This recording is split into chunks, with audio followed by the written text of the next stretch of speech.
Lama kanat mutaba'atun nabi aslan wisa'adatil insan.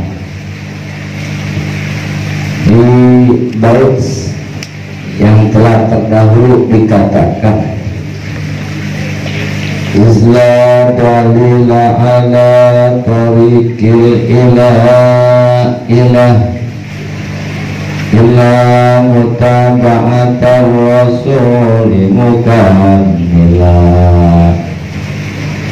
Tidak ada dalil, tidak ada cara untuk menempuh perjalanan ke Allah Ta'ala untuk bisa selamat sampai kepada tujuan illa mutaba'ata rasul, kecuali mengikuti jejak langkah Rasul. Nggak ada lagi cara, tidak ada lagi cara untuk bisa sampai ke Allah Ta'ala. Tidak ada lagi cara untuk bisa selamat sampai ke akhirat kecuali mengikuti perjalanan Rasul. Sebab hidup ini adalah perjalanan menuju akhirat, dan kita belum pernah ke akhirat. Karena belum pernah ke akhirat, maka kudu paham rambu-rambunya, kudu paham di mana aja perempatan, kudu paham di mana tempat istirahat. Orang belum pernah ke Tasik, sekarang jalan menuju ke Tasik, maka perlu ada yang bimbing, perlu ada yang bimbing. Kita belum pernah menuju ke akhirat, perlu ada yang bimbing. Yang bimbing juga belum pernah sih ke akhirat sih. Cuma bukan berarti yang bimbing itu udah ngalamin hati, cuma perlu ada yang bimbing. Kalau ada yang bimbing mah enakan. Yang bingung itu kalau jalan sendiri. Petunjuk mau udah jelas. Kalau mau ke Tasik, abang masuk aja nanti tol dalam kota, terus ke Bekasi, ke Cikampek, nanti di KM kurang lebih 60, di KM 60 abang masuk tol Purbalenyi, terus lewat tol Purbalenyi, habisin nanti masuk tol Cilenyi, keluar di Cilenyi, nanti abang lewat Ranca Ekek, terus ke Garut, nanti ke Garut kanan, abang terus lurus. Nanti pas di kota Tasik Ciawi ada perapatan, abang ke kiri. Jelas itu kan sebenarnya petunjuk. Artinya kalau kita pengen selamat sampai ke akhirat, inilah untuk bisa selamat sampai ke akhirat, percaya kepada Allah, percaya kepada Rasul, percaya kepada para malaikat, percaya kepada kitab, percaya kepada hari kiamat, percaya terhadap takdir. Dan harus baca 2 kalimat syahadat, mendirikan sholat, bayar zakat, puasa Ramadan, pergi haji jika mampu. Itu namanya petunjuk yang bisa menyampaikan kita ke akhirat. Udah jelas sebenarnya, nanti di sana ada rambu-rambunya. Sekian meter tol Purbalenyi, udah ada rambu-rambunya. Tapi yang terjadi kan kalau kita jalan sendiri masih ada keraguan. Dari tol Purbalenyi ke tol Cilenyi jauh nggak? Dari Cilenyi ke Garut jauh nggak? Dari Garut ke Tasik masih jauh nggak? Itu doang keraguan-keraguannya. Nah yang lebih enak itu ketika kita nanya sama orang, kalau mau ke Tasik lewat mana, ditunjukin sama dia seperti petunjuk-petunjuk yang tadi. Habis tunjukin dia bilang, saya juga mau ke Tasik ini, kali mau bareng sama saya. Ya kenapa begitu? Udah nggak pakai bingung, ada yang nunjukin. Ini berbagai cara ulama yang namanya ngarang kitab, ada yang namanya kitab Nasoihul Ibad, ada yang namanya kitab dari kitab paling kecil, kitab namanya Komik Utubian, ada yang namanya kitab macam-macam kitab Kifayatul Askia sampai kitab Ihya Ulumuddin. Tujuannya mah satu, ngunjukin kita, ngasih rambu-rambu biar kita selamat sampai ke akhirat. Ini saking sayangnya ulama sama kita itu. Maka dikatakan al ulama'u surujuddunya wa masalihul akhirah. Ulama itu adalah lampunya dunia. Kita kalau misalnya jalan lampu mobil itu enak, surujuddunya ada lampunya. Kalau misalnya di rumah lampunya terang enak, mau ke kamar mandi lewat mana, mau keluar lewat mana, mau ke ruang tamu lewat mana, surujuddunya. Kalau kita jalan ke akhirat ada lampunya enak, jelas namanya surujuddunya. Tapi kalau misalnya kagak ada lampu, kesandung dulu, boro-boro kita mau jalan jauh, di rumah aja kalau kagak ada lampu mah kesandung dulu. Tapi kalau orang kagak pernah ngaji, boro-boro mau nyampe ke akhirat jauh, itu mah jelas namanya mau pergi ke Mekah aja kesandung dulu, banyakan salahnya. Sholat aja masih banyakan salahnya. Kenapa? Karena emang dia kagak ada lampunya. Jadi kalau pengen selamat ke akhirat, pengen selamat jalan ke Allah Ta'ala, tidak ada cara lagi kecuali mengikuti Rasul. Nah, kalau dikatakan man tahawana bil adab uqiba bihurmanil sunnah, orang yang menganggap enteng adab, tata krama, sama Allah nggak punya adab, apa aja Allah sama Rasulullah punya adab, maka dia akan dihalangi dengan kesunahan. Aman tahawana bis sunnah, kalau orang udah nganggap enteng sama kesunahan, duha luang sunnah ini, badiah babang sunnah ini, dia babang sunnah ini, witir apa sunnah ini. Kalau orang udah nganggap enteng kesunahan, uqiba bihirmanil faraid, ia akan disiksa, dihalangi dengan melaksanakan fardu.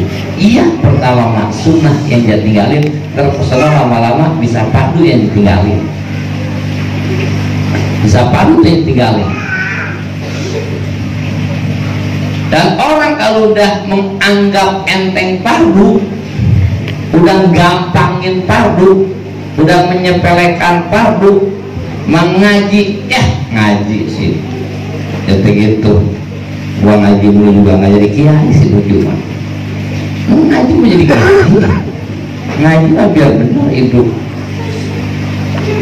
Biar gitu, puasa sendiri ada kodok ini. Orang itu namanya menganggap enteng kefarduan, meremehkan kefarduan.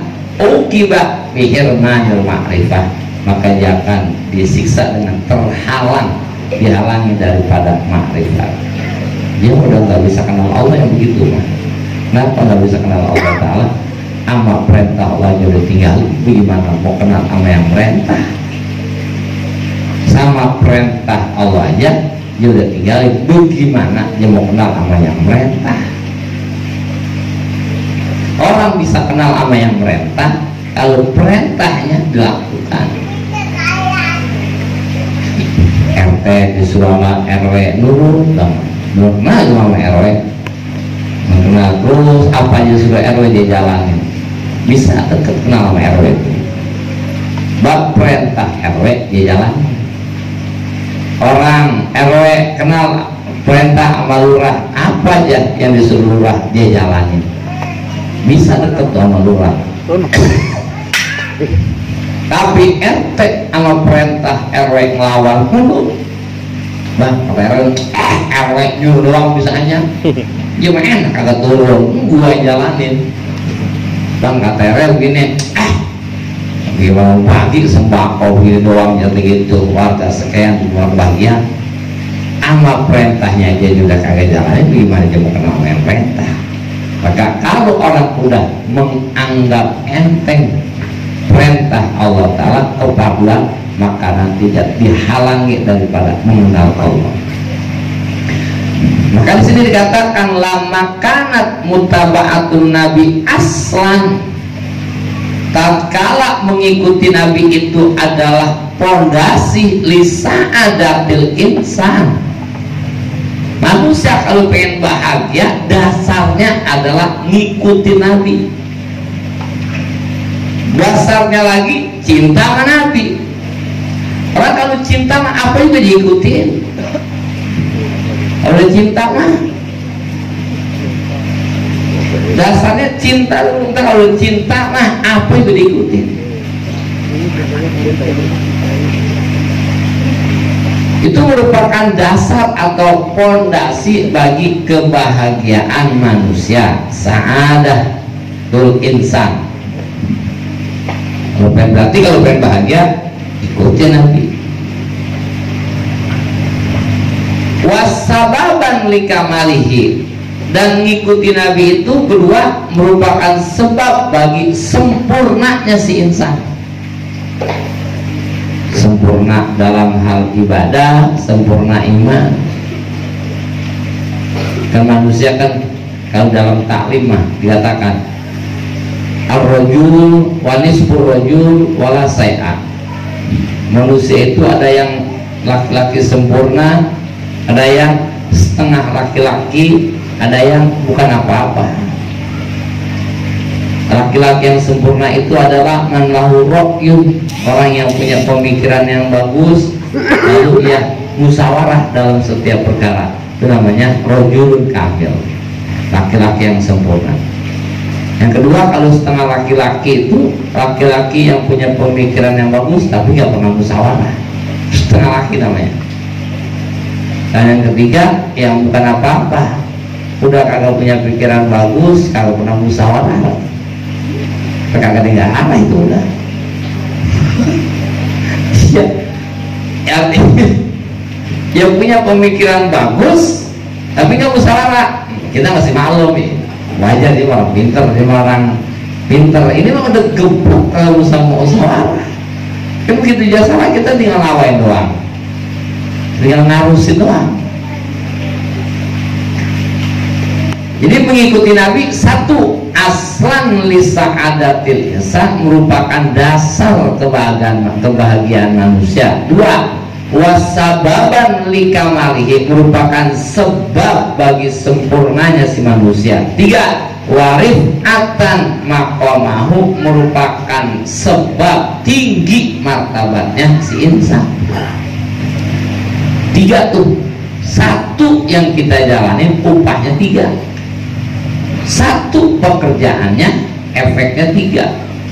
Pekerjaannya ngikutin Rasul, hasilnya satu, kita bahagia dunia akhirat.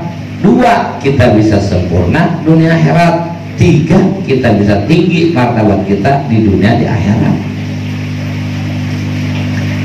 Nabaha, maka mengingatkan. Pertanyaannya adalah, Rasul udah nggak ada, bro. Terus sekarang kita ngikutin siapa? Iya zaman sahabat Pak, ngeliat Rasul sholat. Iya zaman sahabat Pak, ngeliat Rasul bersabda. Iya zaman sahabat Pak, ngeliatin Rasul jalan, ngeliatin Rasul perang. Lalu zaman sekarang, nabbaha ala anna tariqal masaih wa in ta'addadat fahiya mutafarri'atun min kitabillah wa sunnati rasulih. Maka mengingatkan kimusonif bahwa perjalanan para guru, perjalanan para masyaikh walaupun berbeda-beda. Yang Ghazali repotnya sholat, kalau Tuhan saya berkata repotnya wirid, masing-masing repotnya. Tanawwa'at adas nasul a'mali litanawu'i wahidatil alaqul. Tanawa'at, berbagai warna, adnasul amal, berbagai warna jenis-jenis amal. Ada sholat, ada baca Quran, ada zikir, ada puasa, ada wirid, ada macam-macam, ada ngaji. Kenapa warna ibadah itu bermacam-macam? Litanawu'i waridatil qulub, karena yang datang ke hati juga berwarna-warna. Kalau satu wah sholat tuh ada bosannya manusia mah. Tapi karena banyak dia capek sholat, udah bosan, udah begang sholat, dia baca Quran. Dan cewek baca Quran, mulutnya udah pegal, dia zikir dalam hati. Udah capek sama zikir, dia tafakur. Jadi di warung Padang itu ketika kita masuk ada ayam bakar, ada ayam goreng, ada ayam sayur, ada ayam macam-macam. Tanawa berbagai macam tuh jenis ayam. Kenapa sih nggak ayam bakar semuanya? Litanawu'i waridatil qulub, karena hobi orang beda-beda. Ada yang hobinya ayam bakar, dikasih ayam sayur dia nggak makan. Ada yang hobinya ayam sayur, dikasih ayam bakar dia nggak makan. Ada yang hobinya ayam goreng, dikasih ayam sayur dia nggak makan. Padahal sama ayam-ayam juga. Ikan kembung bakar, goreng, sayur, pepes. Oh beda-beda. Litanawu'i waridatil qulub, karena ama hati itu beda-beda datang. Sama-sama ikan, ada yang gak doyan dibakar, ada yang gak doyan sama-sama amal, tapi dibikin berbagai jenis sama Allah, diwarna-warna, karena ama hati juga datangnya beda-beda. Itu hebatnya, bijaksananya, rahmannya Allah Ta'ala, bahwa perjalanan para guru walaupun berbeda-beda itu yang bercabang, yang diambil dari kitab Allah dan sunnah Nabi. Ayat terakhir dalam hukum pada haji wada dikatakan, al-yawma akmaltu lakum dinakum wa atmamtu alaikum ni'mati wa raditu lakumul Islam madinah.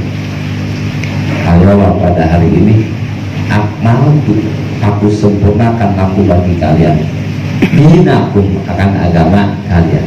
Pada hari ini aku sempurnakan agama kalian. Wasmamtu, dan aku sempurnakan alaikum, atas kalian, nikmati, nikmat-nikmatku. Dan hari ini aku sempurnakan nikmat-nikmatku kepada kalian. Waraditu lakumul Islam madinah, dan aku redho Islam sebagai agama kalian. Itu ayat terakhir tentang hukum. Tuh ditulis kedengar ayat itu haji wada bulan Dzulhijjah. Sayyidina Abu Bakar nangis. Begitu Sayyidina Abu Bakar nangis, ngaji kayak di Bogor bikin bunga ngaji.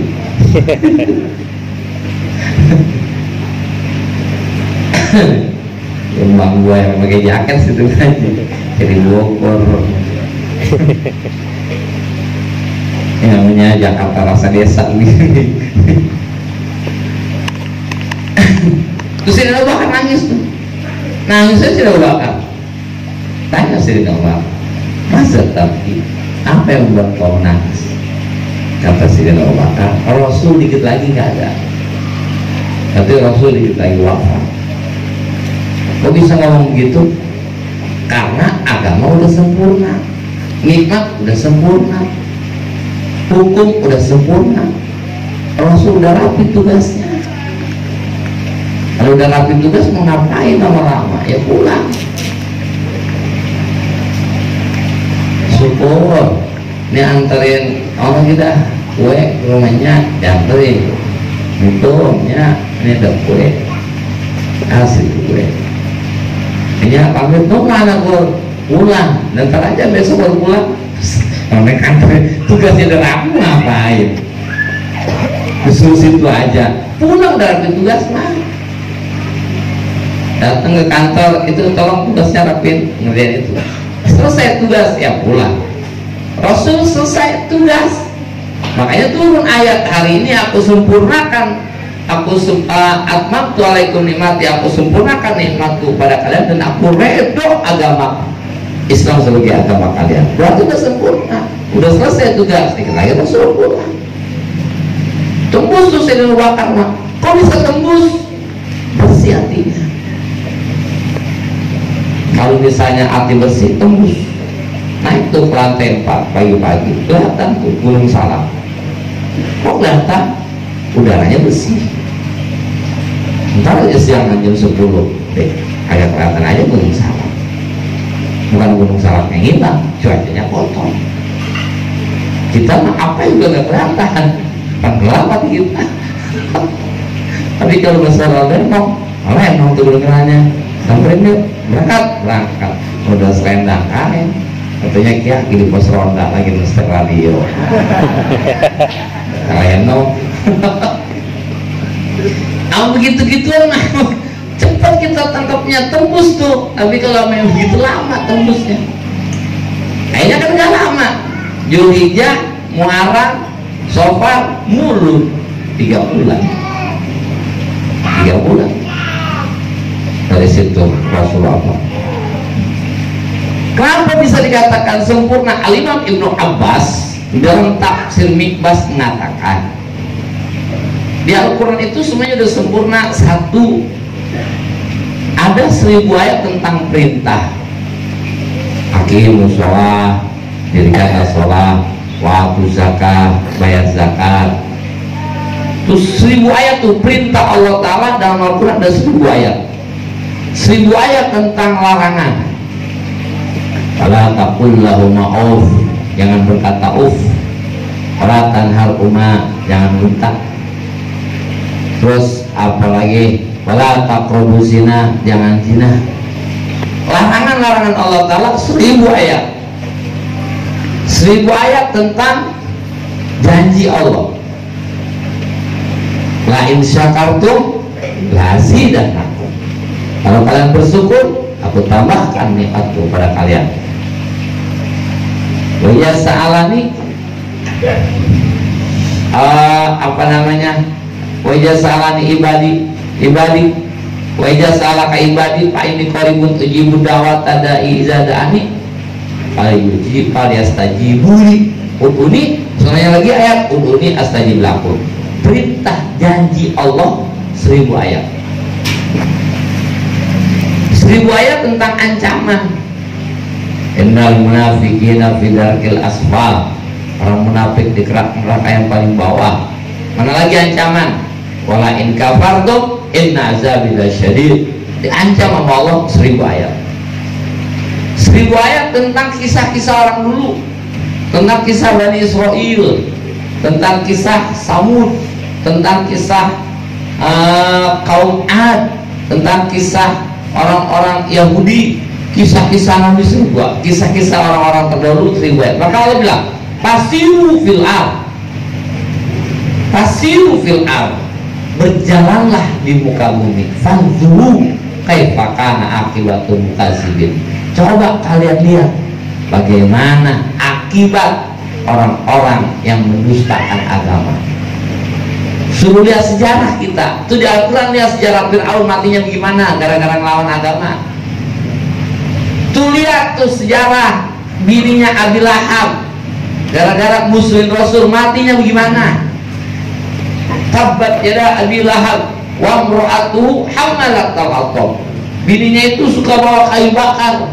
Bawa kayu bakarnya nggak dipanggul, tapi diikat, ditarik, nariknya bukan pakai bara, tapi ditaruh di jidat. Itu budaya orang Arab. Budaya orang Arab narik kayu bakar di jidat. Wa imra'atu hammalatal hatab fi jidha hablum min masad. Begitu dia tarik tuh kayu bakar, nyangkut kayu bakar, turun itu tarik ke leher, cekek mati.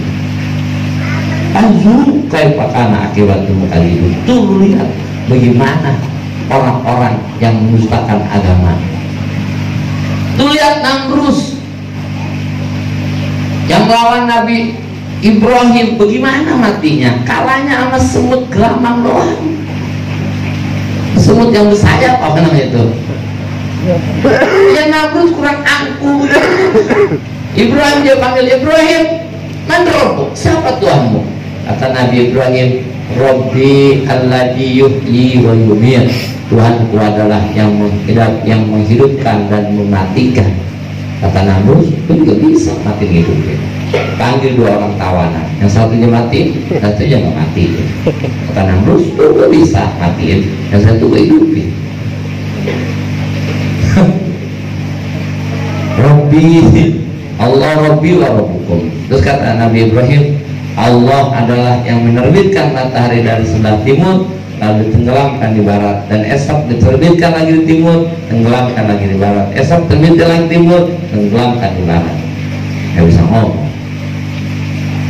Itu Nabi Ibrahim nyari Tuhan. Ustadz yang bilang Nabi Ibrahim nyari Tuhan, Itu Ustaz, dalam Al-Quran dikatakan ketika Nabi Ibrahim melihat bintang ini adalah Tuhan, tapi ketika terbenam aku tidak cinta yang terbenam.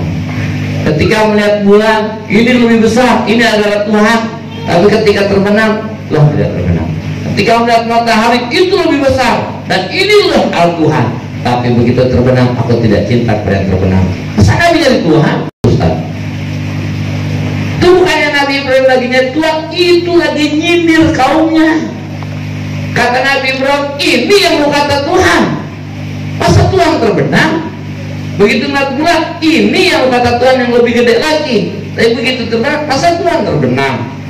Begitu siang matahari gede, kata Nabi Ibrahim, ini yang kata Tuhan yang lebih gede lagi. Masa Tuhan terbenam? Itu lagi ngeledekin kaumnya, bukan Nabi Ibrahim nyari Tuhan. Masa Nabi kafir mulanya, gimana ceritanya? Ustaz ya nggak bacanya di Google dong. Susah jadinya, salah penafsiran. Itu banyak orang ceramah itu gitu. Nabi Ibrahim itu belajar kita ngaji. Nabi Ibrahim pun masih mencari Tuhan. Mencari Tuhan. Itu Hazar bapaknya kan orang kafir. Hazar pamannya bukan bapak. Budaya orang Arab manggil kencing bapak. Maka Hazar yang bikin patung itu paman. Udah jelas dalam hadis, la anqalu min arhamit thahirati ila aslabit thahirin. Nabi itu spermanya tidak pernah berpindah dari rahim yang suci kepada tulang iga yang suci, dari perempuan yang suci kepada laki-laki yang suci. Artinya turunan Nabi ke atas nggak ada yang kafir. Maka Nabi dibedain. Setiap Nabi, semua Nabi di Nihayatul Zain dikatakan semua Nabi lahir bukan dari kemaluan ibunya. Semua Nabi lahir dari bawah pusar atas kemaluan. Bukan dewek tuh. Nggak ada Nabi lahir dari kemaluan. Kenapa? Nabi orang yang bersih, orang suci, sedangkan kemaluan tempat yang kotor. Tidak mungkin orang yang suci dilahirkan dan dikeluarkan dari tempat yang kotor. Masa beli emas bungkus yang pakai koran? Tidak bangun, beli emas pakai koran kayak beli terasi. Salah.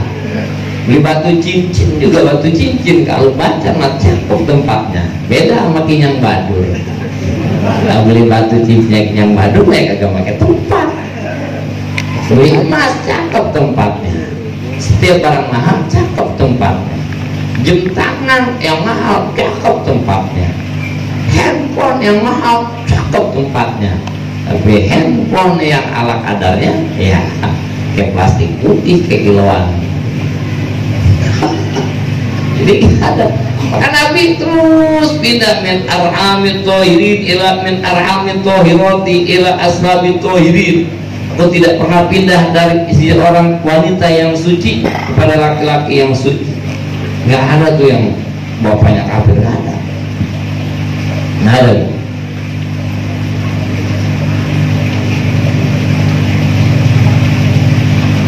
Seribu ayat tentang janji, 1000 ayat tentang ancaman, 1000 ayat tentang kisah-kisah orang terdahulu. Asiru fil panjuru kaifa kana akibatul mukadzibin. Baca sejarah, lihat ke sejarah. Coba bagaimana matinya orang-orang yang mendustakan agama. Nggak yang bagus matinya. Orang udah ngina kiai nggak yang bagus. Nah, mulut ulama sambut kotil, daging ulama racun yang membunuh. Ya hina tuh ulama udah nggak bakalan cakap udah itu. 1000 ayat tentang kisah Nabi, kisah Nabi Musa, kisah Nabi Adam, kisah Nabi Soleh, kisah Nabi Isa. 1000 ayat isinya. Fakta biru ya ulil absor, ambil contoh hai orang-orang yang punya pemikiran. Disuruh begitu. Itu kisah Nabi, lu jadi contoh. Itu kisah kaum terdahulu, lu jadi contoh. Kisah Bani Israel itu lu jadi contoh. Ketika Bani Israel kaumnya ada yang terbunuh tanpa diketahui siapa yang membunuhnya, terjadi perdebatan. Akhirnya kata Nabi Musa, datang ke Nabi Musa, munajat, kata Nabi Musa, Allah nyuruh motong sapi. Dia nanya lagi, sapinya laki atau perempuan?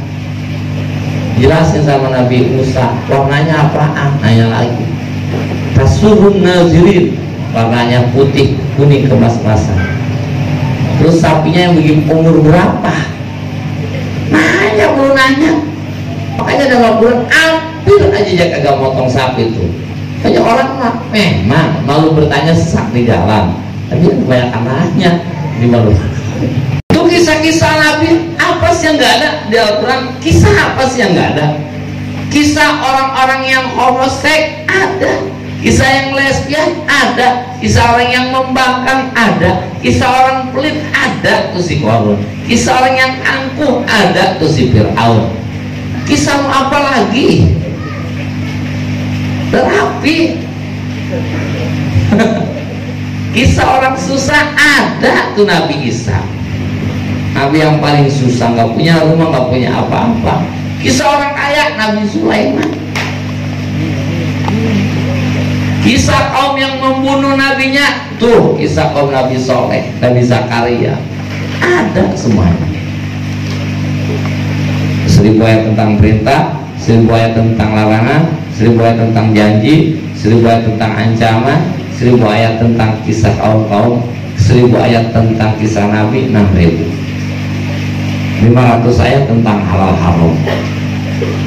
500 ayat tentang halal haram. Maka dikatakan al halalu bayyinun, al haramu bayyinun. 100 ayat tentang nasih mansuh, ayat yang menyalin dan yang disalin, dan 66 ayat tentang zikir, doa, tasbih dan istighfar.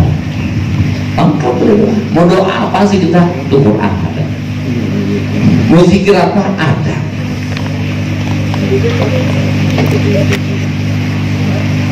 Rapi udah. Tapi itu namanya mau seperti apa? Mau kemana kita? Mau kemana? Rapi udah. Itu namanya hudan lil muttaqin. Al-Quran itu petunjuk bagi orang-orang yang bertakwa. Cuma banyak orang, ada orang yang nggak bisa baca, ada orang yang bisa baca tapi kagak ngerti, ada orang yang bisa baca, bisa ngerti, nggak bisa jelasin, ada orang yang bisa baca, bisa ngerti, bisa jelasin dan paham. Baca denah lokasi. Pokoknya undangan nih, nah bang, ada undangannya nggak? Ada. Ada denah lokasinya coba. Ngerti nggak lo? Nggak ngerti bu. Kami minta denah lokasi, tapi gue bilang ngerti nggak? Enggak. Ini gimana mengalir kalau bisa baca? Ibu lihat aja. Gue pengen selamat nih menuju ke akhirat, tuh buka Quran. Tuh coba, mana jalan ke surga? Alladzina amanu wa amilus sholihat sanudkhiluhumul jannat. Coba cari petunjuk biar bisa masuk ke surga. Ngerti nggak lo? Boro-boro ngerti, baca gue nggak bisa.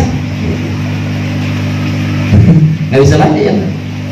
Ada yang bisa baca tapi nggak ngerti. Undangan kemana nih? Kenapa? Mana undangannya? Ada. Lihat terima kasihnya. Grogol. Grogol mana grogol? Kenanya grogol diputer-puter grogol tuh. Oh di sini adanya ya. Kita sekarang di mana adanya nih? Itu kalau deres. Iya ya. Ini di mana ya? Ada begitu orang sama dana lokasi ada. Nyari map aja cari. Ya 100 meter Anda belok kanan. Ya ke situ lagi, ya ke situ lagi. Itu namanya orang bisa baca Quran tapi nggak ngerti. Dia bisa baca mak bagus bacaannya, tapi dia nggak paham dengan maknanya. Dia baca doang ya mah. Ada orang yang bisa baca dan ngerti. Oh, mana emang penangannya kemana bang? Kenapa? Masa lihat undangannya? Oh iya iya. Oh, ini kita perlu aja nih nak. Tapi kalau baca mah, kalau selipi dan lurus. Iya. Dia ada selipi terus. Tapi kenapa nggak semua? Belum pernah salam? Belum pernah. Tapi ini jelas sudah. Kurang-kurangnya ada. Ada nomor teleponnya nggak? Ada. Semuanya lengkap. Itu namanya nanti. Lu bisa baca, bisa ngertiin, bisa jelasin. Tujuannya gitu terus, rambu-rambu udah rapi semuanya. Petunjuk mau kemana aja ada. Pengen jadi orang bahagia, udah. Alladzina amanu wa hajaru wa jahadu bi amwalihim wa anfusihim a'zamu darajatan indallah oleh kaumul faizun. Udah rapi di Al-Quran. Maka pantas kalau ulama Nabi ngikutin Al-Quran karena udah rapi semuanya. Rasulnati Rasuli dan sunnah Rasul. Ikutin sunnah Rasul. Kalau Rasul masuk, Rasul masih manusia juga. Wa ma yantiqu 'anil hawa in huwa illa wahyun yuha. Nabi nggak pernah mengatakan sesuatu kecuali apa yang disampaikannya itu merupakan wahyu yang sudah diwahyukan oleh Allah Ta'ala. Nggak pernah Nabi mau ngomong dari nafsu dewek, nggak pernah. Datang sahabat, ya Rasul, saya punya masalah gini. Kata Nabi, ya udah besok jawabannya. Hari besok datang lagi ke orang, ya Rasul, bagaimana itu jawab masalah saya kemarin? Rasul belum pernah jawab. Kenapa? Karena belum dapat wahyu. Kata Rasul, ya udah besok lah. Besok datang lagi ke sahabat, ya Rasul, bagaimana itu yang kemarin? Yang mana? Yang 2 hari yang lalu. Pertanyaan saya, turun ayat. Apa turun ayat? Wala taqulanna li syai'in inni fa'ilun dzalika ghadan. Hei Muhammad, jangan suka berkata besok saya kerjain. Teguran. Walaki yasha Allah, tapi bilang insya Allah. Karena Nabi lo nggak pernah ngomong kecuali nungguin. Jadi kalau kita diundang guru, insya Allah aja.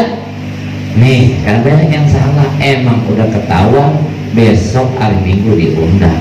Dia minggu yang udah mau ke puncak, udah mau ke villa, udah nyewa pula, udah cocok, udah ada semuanya, udah deal, pokoknya berangkat malam Minggu. Hari Sabtu ada yang undang. Haji, besok hari Minggu pagi ke rumah ya. Insya Allah. Lu jangan ngomong insya Allah. Nggak enak buru orang nggak bisa. Kalau insya Allah bohong berarti. Kok bohong? Udah kagak mau datang, pakai ngomong insya Allah. Gimana Neng? Abang diterima nih Neng? Insya Allah Bang. Ya jangan dah, nyakitin doang. Jangan gitu, aduh, bikin pedih. Bukan dalam berduka dalam bernanah gitu. Udah yang kalau nggak mau udah bilang aja, kagak ada Bang. Ya bilang aja, insya Allah itu kita udah pengen datang, niat mau datang, kita nggak tahu besok kita ada acara apa enggak, maka baru bilang insya Allah. Kalau besok udah ketahuan memang udah ada acara, kita udah nggak bakalan bisa, jangan pakai ngomong insya Allah. Jadi buat gimana insya Allah ya? Buat baik-baikin orang, takut dia kesel, gimana? Jadi sunnatul Rasul. Apa sih yang nggak ada? Sunnah Bukhari, hadis terus. Berarti kita nih guru nggak usah pakai kitab kuning. Memang apa? Kan di sininya katanya makanya Quran sama hadis. Quran sama hadis pabrik. Quran pabrik.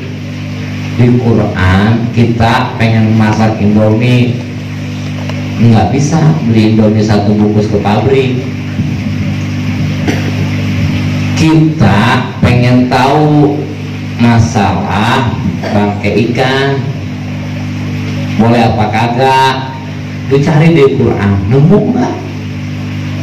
Hurrimat alaikumul maitatu wadamu walahmul khinzir, haram atas kalian bangkai apa aja enggak? Apa sih bangkai? Bangkai itu yang mati tanpa disembelih, itu bangkai. Atau disembelih bukan dengan sembelihan hukum syara, itu bangkai. Ada orang motongin ikan teri, nggak ada. jaga ikan teri kapan rapi kali teri Medan Ya, coba.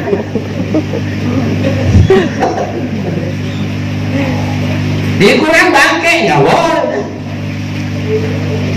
Innamal khamru wal maisir, khamr sama perjudian haram. Ngapain tong lu nyabu haram dong Ustaz, cari di Qurannya. Kalau sabu-sabu haram, cari di Quran. Kalau cadak Ustaz di Quran sabu-sabu haram, saya ngaji sama Ustaz. Ustaz, kalau Ustaz nih Ustaz gue iya ini. Kalau rumahnya yakin gue mas kagak lah, ada di Quran adanya khomer doang, kagak ada sabu-sabu, kagak ada ekstasi. Terus terjadi temuan yang mau galakan gitu namanya. Itu santri mana toh?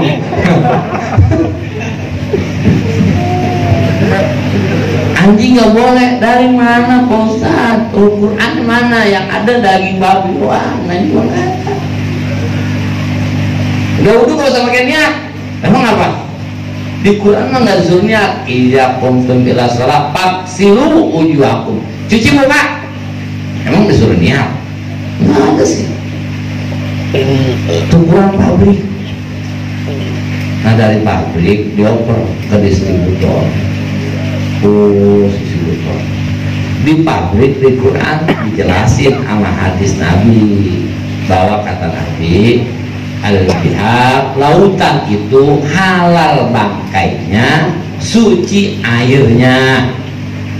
Berarti semua bangkai ikan halal. Bangkai yang di laut halal, kecuali bangkai kapal selam tidak boleh.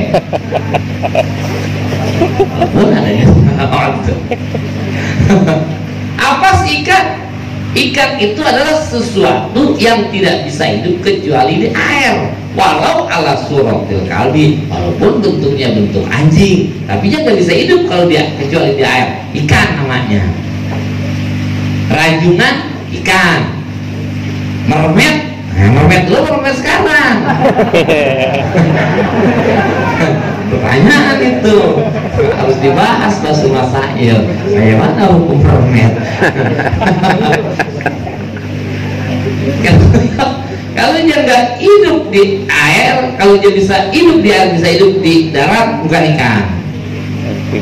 Kalaupun dia nggak bisa, kalau dia nggak bisa hidup di darat kecuali harus di air, itu ikan. Apapun bentuknya, ikan itu namanya. Oh, berarti ikan boleh makanya Ustaz? Boleh. Lu dapat dari mana? Di hadis. Itu lu cari di Quran, sama mati nggak ada. Itu Ustaz anjing, nah, di hadis ada. Terus masalah sabu-sabu, ekstasi sama ganja di mana Ustaz? Di hadis nggak ada ganja. Di hadis Nabi dijelasin al-afyu haram. Iya, heroin itu hukumnya haram. Nah, dari distributor coba ke agen. Dari distributor, dari hadis terus dibawa ke isma, ke kias. Terus kata ulama, kullu muskirin haramun. Setiap yang memabukkan itu hukumnya haram. Berarti kalau ganja mabuk ya haram. Kan di Quran nggak ada. Di Quran nggak ada, tapi ini ijma ulama. Harkul ijma kufur. Keluar daripada ijma kufur. Kalau nggak mabuk Ustaz, nah beda. Ada benda cair, ada benda padat. Kalau khomer benda cair, najis. Dikit banyak haram. Mabuk nggak mabuk haram. Khomer itu benda cair. Kopi miring apa ya mak mau mabok kagak berarti haram. Boleh nggak buat obat? Boleh, tapi itu hukumnya haram. Boleh tapi haram. Gimana ceritanya? Boleh nggak sholat pakai baju nyolong? Pakai baju boleh nyolong, sarung boleh nyolong, terus dia sholat. Boleh nggak sholatnya? Boleh nggak dia sholat? Ya boleh. Haram nggak tuh sholat? Haram tuh bajunya? Ya haram. Kenyang nggak makan pakai nasi boleh nyolong? Nasi boleh nyolong, kenyang nggak? Kenyang, tapi tetap haram. Itu haram dan najis. Kalau benda cair, kalau benda padat nggak najis. Opium, ganja, heroin nggak najis. Tapi kalau dimakan haram. Bedanya situ doang tuh. Nggak najis kalau benda padat, tapi kalau dimakan haram.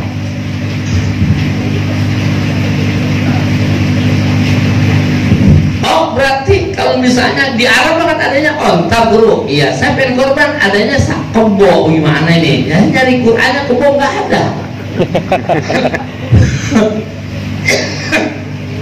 Saya nyari Quran kebo nggak ada.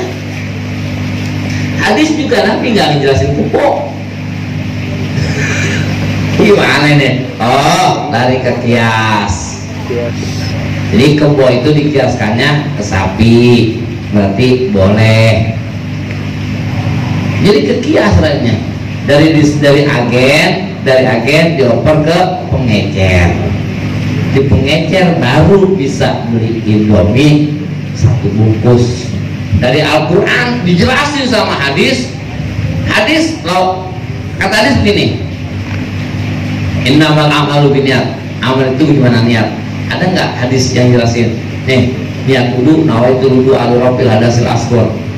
Niat mandi nawaitu ghusla rabbil hadasil akbar. Ada nggak?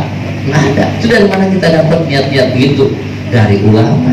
Nabi mau jawab bilang, innamal a'malu binniyat. Dari pengecer, dari Quran, dari hadis jelasin daripada dimasak tuh sama ulama-ulama, maka lahirlah yang namanya Sapina, lahir yang namanya Riyadul Badi'ah, lahir yang namanya Babul Minan, lahir yang namanya Perukunan Melayu, lahir yang namanya apalagi seperti Riyadul Badi'ah. Tuh kita belanjanya ke situ. Jangan belagu-lagu, gue mau pakai Quran aja gue mah. Yes. Mau pakai Quran, gue nggak pakai kitab kuning. Kata kuning mau buatan manusia, sama aja sama gue. Lu sampah. Jangan pakai nanya. Baik kalau kita lihat di kitab Fathul Ghaus, jumlah sahabat Nabi waktu Nabi meninggal ada 124.000.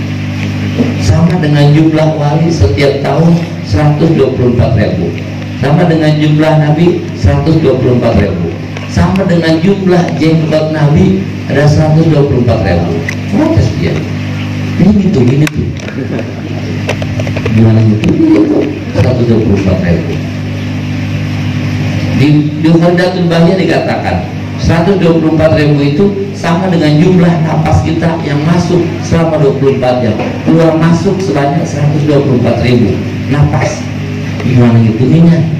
Itu mah orang-orang muka siapa? Buat kita kalau ngitungin napas, kagak makan-makan. Berapa tadi tuh ya? Berapa tadi tuh ya? Lupa lagi, pulang lagi. Saya ngitung lele 1000 aja salah mulu, apalagi ngitung napas. Itu mau udah dimasakin sama ulama, kita tinggal baca doang.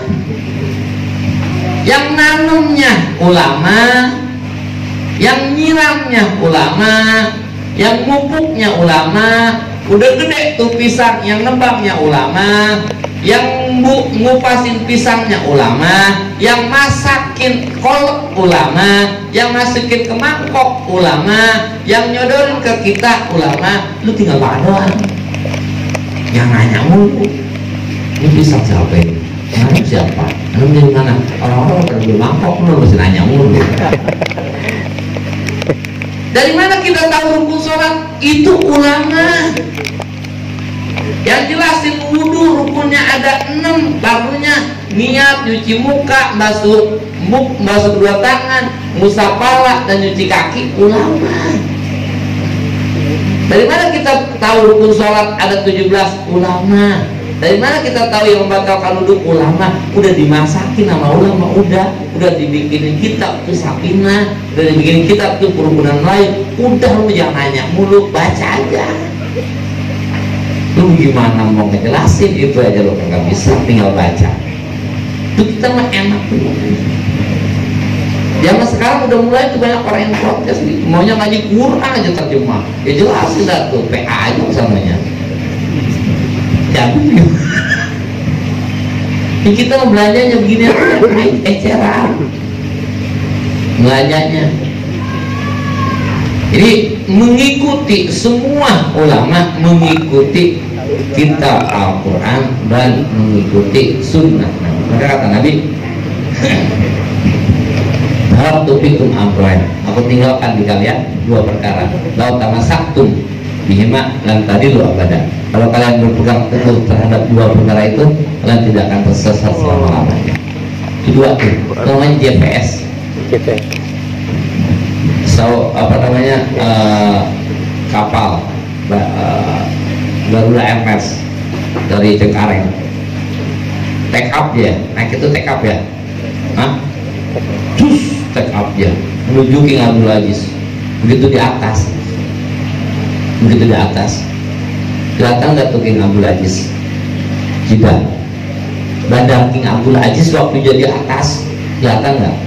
Enggak. Yang nampak sama si pilot awan, atas awan, kanan kiri awan, bawah awan. Tapi begitu dia lebah, landing, pas, nggak kelewatan, nggak kurang, nggak ke kiri, nggak ke kanan, pas. Ketika kita take up dari masa balik, take up kita dari masa balik menuju bandara kematian. Ya enggak? Emang apa namanya mati kaget banget? Lah yang bakalan mati selamanya kagak nerima banget kita. Dikata kita menuju bandara kematian kita namanya kayaknya sih selamat dulu. Tapi kita ya begitu kita kalau belum balik mah kan belum take up, balik mah belum balik mah belum take up ya. Masih bebas, masih loswat. Ya anak kecil-kecil begini ya Allah bahagia banget anak-anak kayak gini. Masa baliknya dikobok, itu yang sumber bahagia mah. Iya masa bahagianya itu masa baliknya ada di pesantren. Yang dia nggak bisa ngeliat bebas, yang dia nggak bisa WA-an bebas, yang dia nggak bisa main bebas, masa baliknya dikobok, itu udah paling bahagia. Beda sama kita, apalagi boy emang masa baliknya zaman dikali jodoh. Parah itu udah.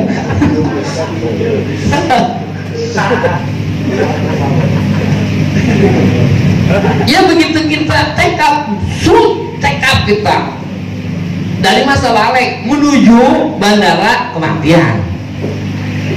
Nah saat ini kita ada di tengah-tengah nih. Kira-kira kematian kita udah kelihatan belum tuh? Udah jelas belum? Ntar kita mati bawa iman, terus di kuburan dapat radotun min riyadil jannah. Ntar bangun dari kuburan kita selamat, terus dijembat di sirat aman masuk surga. Udah ada yang jelas belum? Hah? Kira-kira udah ada belum? Belum. Nggak ada yang pasti. Semuanya semu. Nampak ke depan nggak jelas. Iya, tahu kapan ini mati. Nampak belakang, apalagi udah blur semua itu lah. Nampak kiri kanan udah nggak ada yang jelas. Nggak ada yang jelas kita. Tapi insya Allah begitu kita landing, mati, pas, mati bawa iman, pas kuburan jadi rawatun min riyadil jannah, pas apa yang kita inginkan. Gimana tuh begitu? Begitu tuh maksudnya. Ya ini ngapa ini pilot ini pada waktu di atas nggak kelihatan semuanya, tapi begitu landing, begitu nebak pas.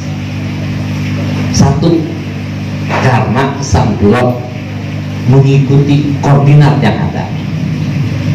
Koordinat itu petunjuk. Kalau gue nggak ngerti lo koordinat tuh, cuma bahasa anak kuliahan. Apalagi membayar haki ya. Ya makanya dia landingnya kayak kena cuma nebak. Nah begitu landing, apa tadi saya lihatin? Nggak ngaku, nebak.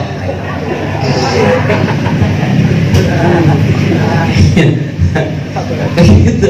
Karena pilot mengikuti koordinat yang ada, GPS.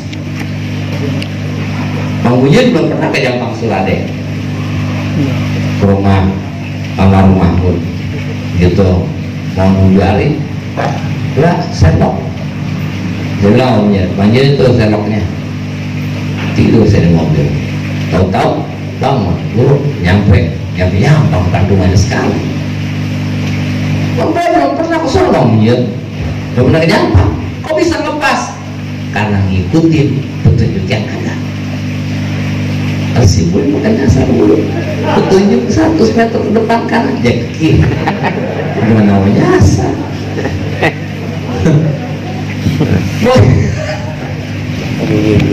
begitu turun 1000 kaki ya turun, naik 1000 kaki ya naik, jangan keluar dari koordinat. Ketika keluar koordinat ya itu Sukhoi, nggak boleh turun, dia turun 1000 kaki cedut nabrak keluar dia dari koordinat Adam R nyemplung ke laut, keluar dari koordinat ya udah celaka kalau keluar koordinat. Nah hidup ini kita buat menuju akhirat, koordinat kita mana, GPS kita mana, yaitu Quran, hadis, itu GPS kita. Cuma kita yang cari yang udah diterjemahin, yang udah dimanain, kitab namanya. Kitab tuh Isma dan Qiyas itu yang kita pakai, sebab kita mah nggak bisa langsung ke Al-Quran. Kalau ke Al-Quran mah sama aja pitik makan gabah. Begitu. Ya Quran masih gabah, perlu digiling, udah jadi beras, belum bisa dimakan, baru masak, udah dimasak, baru bisa kita makan. Gabah, Quran gabah, giling atau jadi beras, hadis, giling lagi, masak lagi, baru bisa Isma Qiyas itu kita makan. Itu kita GPS kita, jangan keluar dari koordinat. Ini koordinat kita kuning, ini koordinat kita pesantren, ini koordinat kita ngaji. Udah jangan keluar. Orang kalau udah keluar dari pengajian, udah nggak ngaji, udah nggak beres hidupnya. Senang mah nggak bisa dicari, sebab senang mah kagak ada. Kalau tenang mah ada tenang, senang mah nggak ada, tenang ada. Kalau santri tenang-tenang, mau ngaji, boleh saja udah. Santri tenangnya, ya yang pentingnya mah dikobong, duduk udah, sedap banget udah. Nah, ya memang tiap hari ngaji capek, kalau bawa-bawa kan emang seminggu sekali. Ya memang tiap hari ngaji, ya yang senang, tenang, yang nama tenang, senang mah nggak ada. Orang mau puncak mau ngapain senang, belum dari puncak ngomel pun macet banget lagi, parah banget. Kata senang nggak ada, tenang nggak ada, koordinat itu. Terus ikutin koordinat, jangan sampai keluar koordinat. Mudah-mudahan kita semua diselamatkan oleh Allah Subhanahu wa Ta'ala sampai ke akhirat nanti sesuai dengan apa yang kita inginkan. Wafat dalam keadaan husnul khotimah dan juga doa iman yang kita jadikan doa min jannah, dan juga kita dimasukkan ke dalam surga dari Allah Subhanahu wa Ta'ala. Anak cucu kita, turunan kita, mudah-mudahan dijadikan orang-orang yang saleh dan salehah, yang takwa kepada Allah dan Rasulnya, dan berbakti kepada kedua orang tua. Yang kurang sehat, baik kurang sehat zahir maupun batin, dan disehatkan oleh Allah Ta'ala. Wabil khususnya yang saya Nyai, mudah-mudahan dikasih kesehatan oleh Allah Subhanahu wa Ta'ala, banyak usianya, dimurahkan rezekinya, baik rezeki zahir ataupun rezeki batin, dan selalu diberikan kebaikan dalam segala hal. Dan juga mudah-mudahan air yang ada di depan kita jadi syifa min kulli da'in, jadi obat bagi setiap penyakit, dan munara di kulli qalbin ghafilin, jadi cahaya bagi setiap hati yang gelap, warasatan di kulli badan kasilin, jadi penyemangat bagi setiap badan yang malas. Kalau haji ini langsung kali jawab Al-Fatihah. A'udzubillahi minasyaitonir rajim. Bismillahirrahmanirrahim. Alhamdulillahi rabbil alamin, arrahmanir rahim, maliki yaumiddin. Iyyaka na'budu wa iyyaka nasta'in, ihdinas siratal mustaqim, siratal ladzina an'amta 'alaihim